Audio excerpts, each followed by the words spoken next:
Bonsoir tout le monde. Donc, nous te promettons pour nous deux en portugais. Donc, je dis à nous portons l'autre cours.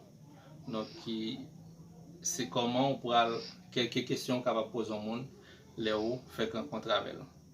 Donc, question ça yo, dans dia a dia ou, si on dit de jour en jour, on a besoin de poser au monde chaque question ça yo. On aller là, nous allons apprendre avec question ça yo pour poser au monde, leur fait rencontre avec eux. Tá. Algumas perguntas no encontro de duas pessoas.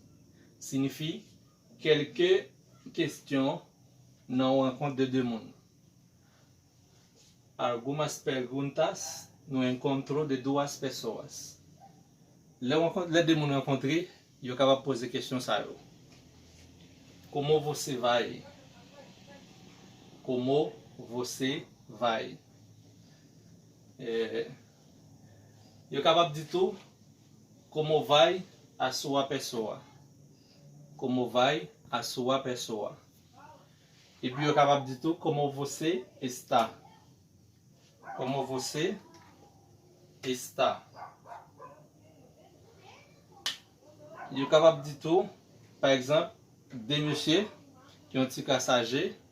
Eu acabo de rencontrer, eu digo como vai o senhor.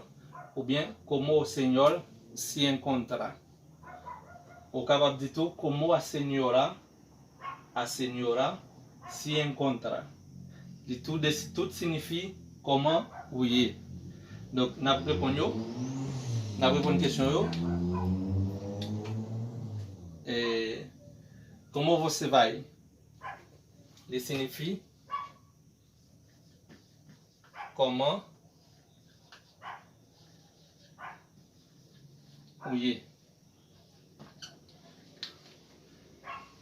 Como vai a sua pessoa?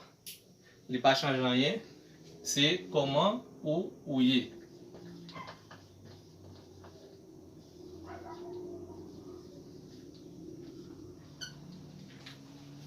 Como você está? Significa comment vous êtes.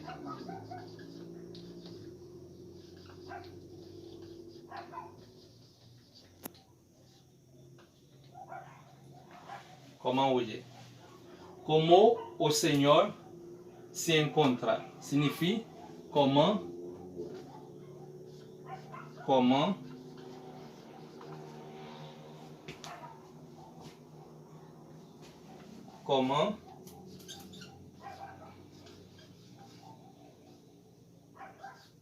monsieur ou bien madame nan ye.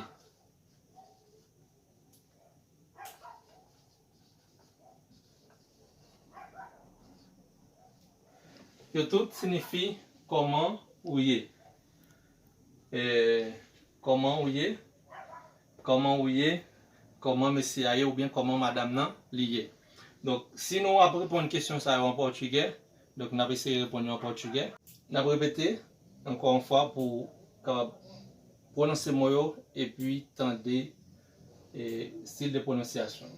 Algumas perguntas no encontro de duas pessoas. Duas pessoas. Tá. Como você vai? Isso significa em crioulo comment vous êtes. Réponse en portugais, eu vou bem. Eu vou bem.